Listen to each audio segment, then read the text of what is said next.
We need a gong. Can you gong? Gong. Gong. Gong.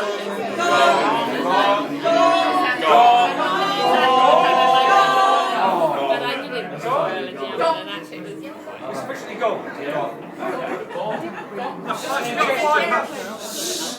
Can everybody see okay? Should we have the top of the towards the back, for example? Hold it. Fly. How obviously like?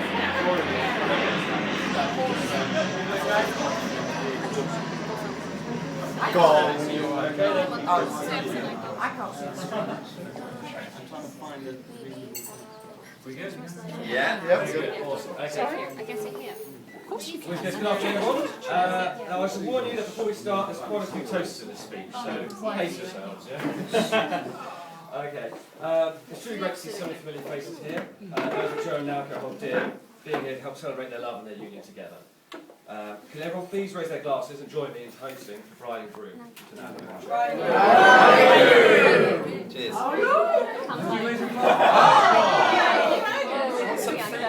Two things in hand.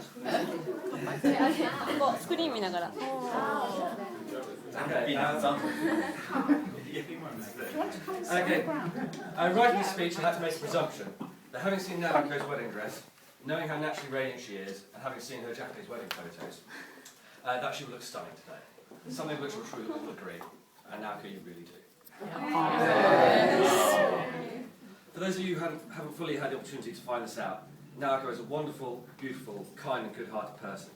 Since she arrived in Guernsey, I've been lucky enough to get to know Naoko well, and I can reassuredly say how great her and Joe are together, and I'm sure they'll have a long and happy life together. Please everyone, could we raise our glasses once again, but this time to the beautiful bride. To Naoko.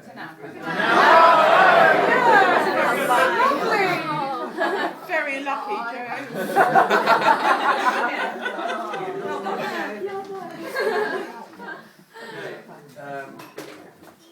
I'd also like to thank the bridesmaids, who've done a wonderful job today, but not just today, but also in the preparations yesterday.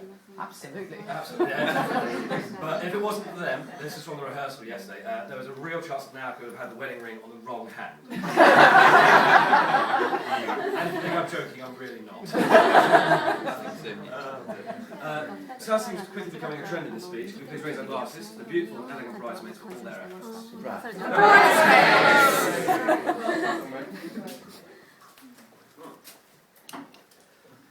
Okay, now there will of course be at least one more final toast, but knowing most of you this isn't going to be a problem. Needless to say, I have to sing the praises of our hosts today, Heather and James. Somehow they managed to organise a beautiful event for nearly 70 people that seemingly runs smoothly and effortlessly. The food has been great, the decor perfectly fitting, and the alcoholic refreshments seemingly endless. What more can we ask for? Can we all charge our glasses if necessary, but I don't think we do, and raise them to Hetty and James. Thank you. Okay, so as I begin this wedding speech, one of the first thoughts that comes to mind is, if I'm the best man, then why is Naoko getting married to Joe?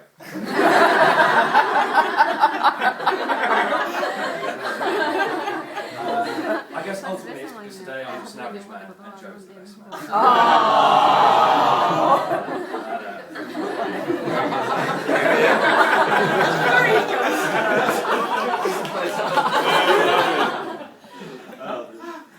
So in my extensive research to find out how to deliver a great speech, I learned I'm expected to sing the praises of the groom and tell you what a wonderful guy he is. And unfortunately for Joe, I'm a bad singer and an even worse liar.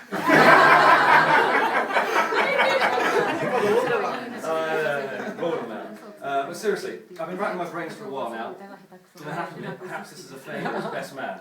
I honestly can't find stories of Joe being outrageous, none of them being particularly dastardly or socially contemptible. Accordingly, I've decided to revert back and talk about the joy of having him as a friend all these years.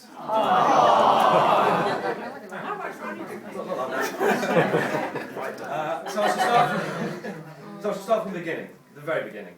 According to inflationary theory, within the space of a single cracking instant, we were endowed with a universe that was vast, at least 100 billion light years across. Anyhow, we'll fast forward a few billion years. And then Joe's birthday, August 18th, 1982. And for those of you who weren't there, Joe looked a little something like this. Thanks for doing me out. Joe, yeah, actual birthday. sorry, Joe, but if you were giving the power projection, these things will happen. And I think this is only year 1. You haven't got all the years. No, don't worry about it. In all honesty, Joe should be grateful for this. As you'll see, he was quite a good-looking child, always smiling for the camera, and these photos didn't really satisfy my desire to richly humiliate and embarrass. But it's safe to say I tempered those urges. Believe me, Joe, this bare-bottom photo is tame compared to some of the ammunition I had at my disposal.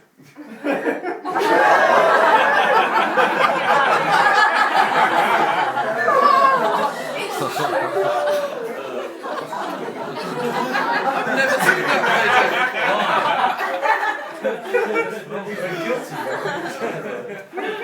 project, Joe. You used to pull all our tapes out. We had such a little tape things, and you used to pull them out all the time. You used to go around the house pulling everybody's tapes. Relax, relax. It's not All I can personal. say, Joe, is you're lucky we're in respectable company. So now, I Wind don't want to... them back again. Now, I don't want to turn this into a slideshow, so here's a collage of Joe's formative years, taking us to when I first met the man. I particularly like this one. Jesus. Jesus. Oh, yeah, sorry, sorry.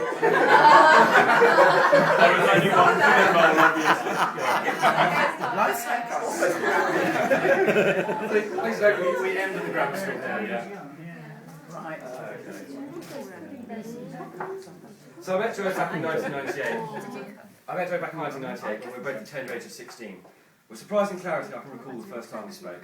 We were at secondary school, the grammar school, and back then we were both smokers, and the place where all the cool kids went to smoke was something called the lay-by, which is a slip road just off the main road outside the school. It was a dangerous place to smoke, and every day we seemed to get moved along by one teacher or another.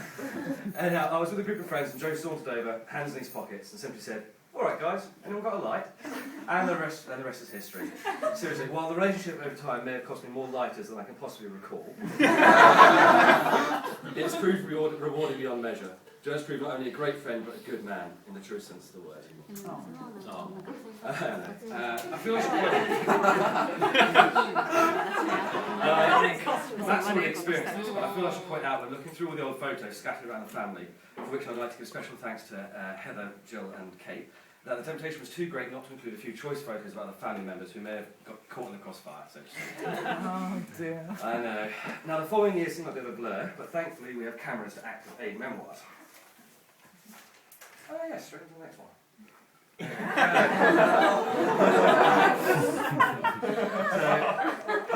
That's again, I'm sorry. That was taken up by your house, am I right?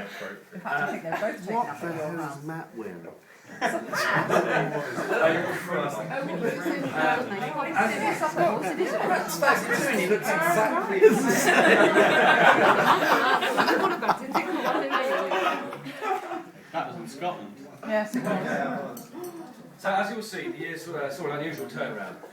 Joe was a well-mannered, clean-shaven, relatively handsome young man, but the two teenagers in him ousted that Still is boy. very handsome. That's a matter of opinion. The transformative process was an odd one, where Joe seemed to almost de-evolve. His hair and his nails grew to extraordinary degrees. I myself have lost blood to those toenails. And the hair, well, it started looking quite handsome, but it got out of control.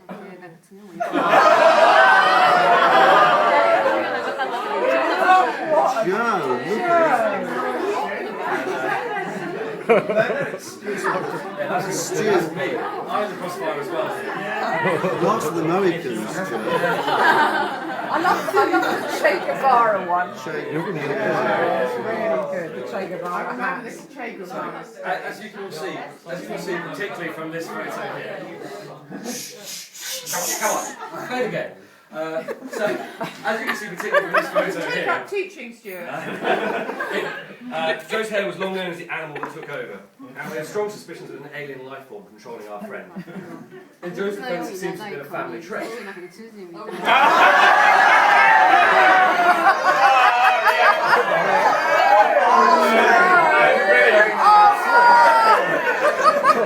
So sorry about that. But let's face it, it's one of the good magnified. Okay, now other than Naoko, Joe has always had two serious passions in his life. Can anybody guess what they might be from looking at these two photos? And there's a semi-molten Toblerone in it for the winner. Music and food. I'm very first can have the Toblerone.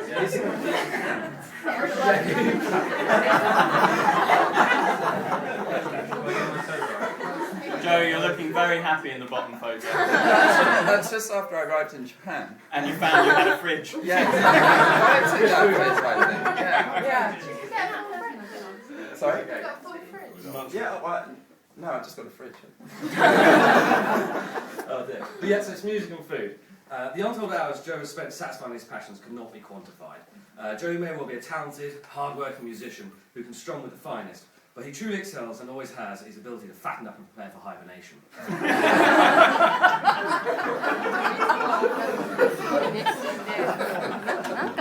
Nor would we remarked on his ability to devour a whole packet of Jaffa cakes in the space of time it would take a normal person to remove the packaging. And his Haribo addiction for a while was nothing short of worrying. You see, quite seriously, for the longest period of time, we all believed that if we cut Joe, he would bleed gravy.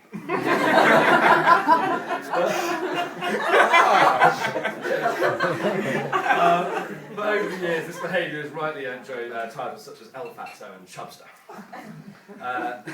Now moving on, having spent time getting a degree in English from Exeter University, Joe is back on the island all too briefly before jetting off to Japan.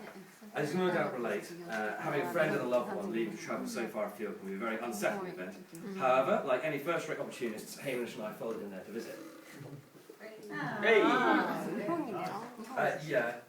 This is actually my head photoshopped onto a woman's body. That wasn't my dress for the day. It's amazing you've even got the leash up on your head. Skills. Yep, so there we were in wonderful, lovely, humid and beautiful Japan. While I could talk for hours on the fun we had, how comfortable Joe and his friends made us feel, I'll focus on the couple. For you see, this is my first opportunity to meet Naoko, and it didn't take long for me to realise what a special girl Joe was dating. Smiling and seemingly ever happy, Naoko was fun and easy to talk to. And we were. Indeed, I recall, while Joe was at work, the two of us started talking. More green tea than I can recall, and hours later, Joe returned home. See, I decided to go up to Joe. I decided to tell Joe exactly my first impressions of her and the fun I'd had in the conversation. Joe kindly turned around and said something along the lines of, "Yeah, she'll talk to anyone to practice her English."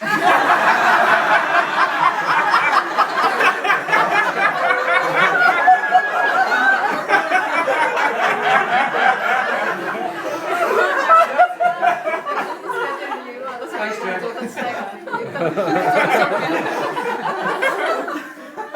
You feel really good about yourself though.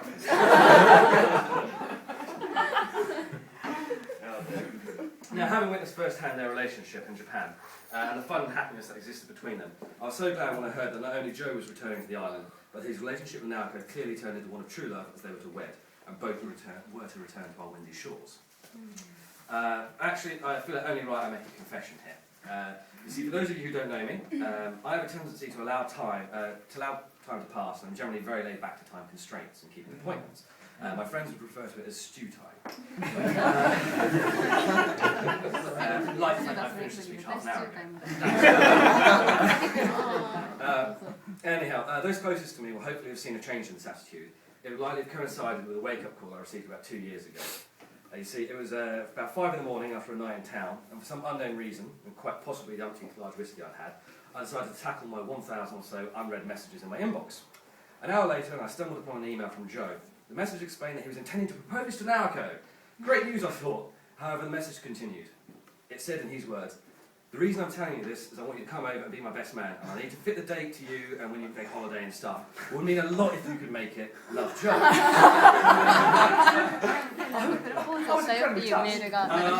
fact, I was so moved I went to call him there and then, until I realised he was in Japan. You see, ultimately the problem is, folks, this was about 5 months after the wedding.